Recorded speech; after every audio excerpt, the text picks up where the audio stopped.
l'instant.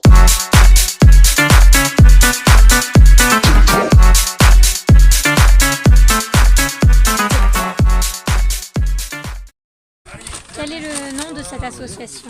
Mereuil Environnement. Depuis combien de temps elle existe? 1 an et demi.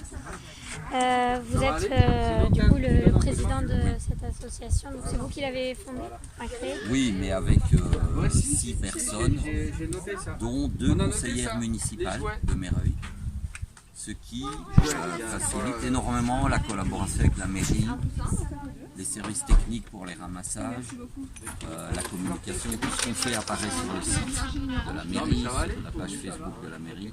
Voilà, on essaie. L'idée c'est de rendre le plus de citoyens possible capables de faire des actions pour l'environnement. D'accord. Et ça consiste en quoi? Donc on a fait des ramassages 4 fois. Là, vous avez une petite image, c'était notre premier ramassage. On était 8, le dernier on était 25. Donc on ramasse les déchets abandonnés le long des routes, on fait du nettoyage. Ensuite, on a fait des visites de maisons passives. Donc, ce sont des maisons qui ont pratiquement pas de chauffage, très isolées, voilà, pour économiser l'énergie du chauffage. Et puis on a la donnerie ici depuis juillet, qui est un beau succès puisque en 2 mois et demi on a sauvé de la benne 5,4 tonnes. Ah oui, quand même. Donc il faut comprendre qu'un déchet c'est une notion humaine. Dans la nature il n'y a pas de déchet, tout fait des cycles. La matière organique fait des cycles, les minéraux font des cycles. Même si c'est un cycle d'1 million d'années, c'est nous qui décidons, ça j'en ai plus besoin, je le jette. Alors qu'en fait la plupart du temps il y aurait encore un usage possible. Par exemple, on a vu une dame qui jetait des tapis. Les tapis, bon, à un moment ils sont trop usés, on en veut plus. Bon, ils sont trop sales, que sais-je, mais ils peuvent servir de combustible. Donc s'il y avait une meilleure organisation, ces tapis ils pourraient aller à la cimenterie de Bel-Air, remplacer du gaz ou du charbon dans le four ou du fioul. Vous voyez? Donc tout peut resservir. Il faut s'organiser, chacun peut être une petite étape de l'organisation et on doit arriver dans une société où toute la matière tourne en boucle.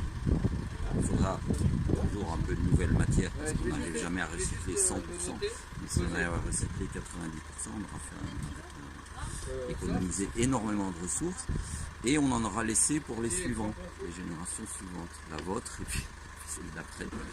Et ça c'est la définition du développement durable, c'est satisfaire ses besoins mais sans pénaliser, handicaper les besoins des générations futures.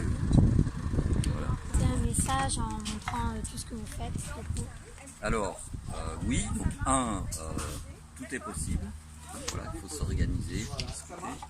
2, chacun peut réaliser quelque chose à son niveau. C'est pas seulement les hommes politiques doivent faire ci, la mairie doit faire ça, et en attendant moi je jette par terre. Non, c'est chacun peut faire.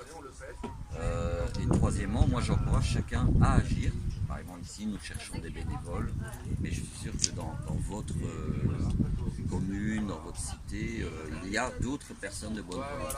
En fait nous sommes une majorité, mais nous n'agissons pas assez. Et il y a une minorité qui critique tout toujours, qui ne fait pas, et qui casse le samedi soir, qui fait du feu à Paris. Voilà, ça nous on ne veut pas. On veut que chacun puisse participer avec les autorités, avec tout le monde. Il y a plein de bonne volonté partout, il faut s'organiser et on peut faire des miracles.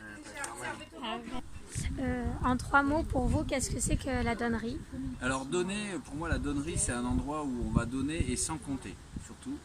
Donc c'est vraiment le symbole du partage, c'est-à-dire vraiment donner sans espérer quelque chose en échange. Et ce qui a pour moi beaucoup de sens, alors voilà, c'est le dimanche et de recevoir aussi les gens, parler avec les gens qui donnent.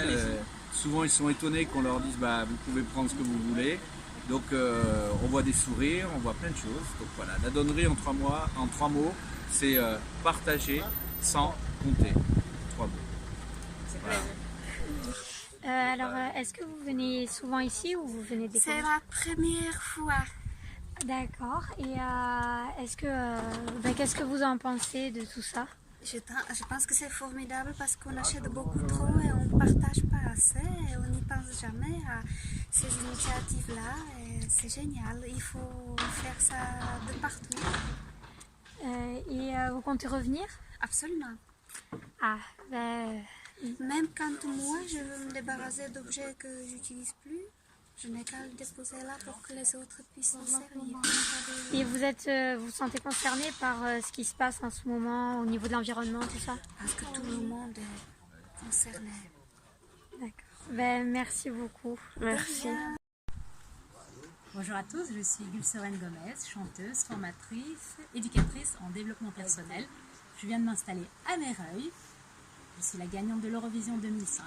Vous pouvez aller sur les réseaux sociaux et regarder toutes mes chansons. Gülseren Gomez, franco-turque-colombienne. Voilà, c'est une musique internationale. Voilà. C'est un mélange de cultures. On vient d'arriver à Meyreuil. Donc on a rencontré depuis 3 semaines des gens fabuleux, exceptionnels. Nous sommes allés au Forum des associations. Nous avons rencontré Brigitte Leroy, une femme extraordinaire, magnifique, qui nous a mis sur la liste pour notre nouvelle vie ici, à Meyreuil, pour qu'on puisse déjà savoir nettoyer autour de notre maison, faire un détox, faire une purification des lieux. Moi je suis à fond passionnée dans tout ce qui est feng shui, détox, purification des lieux, être dans la gratitude de tout ce qui nous entoure en fait.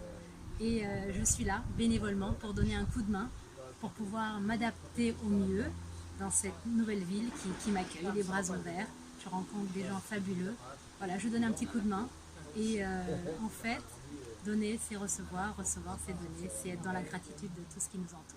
Voilà, merci, à bientôt. Merci.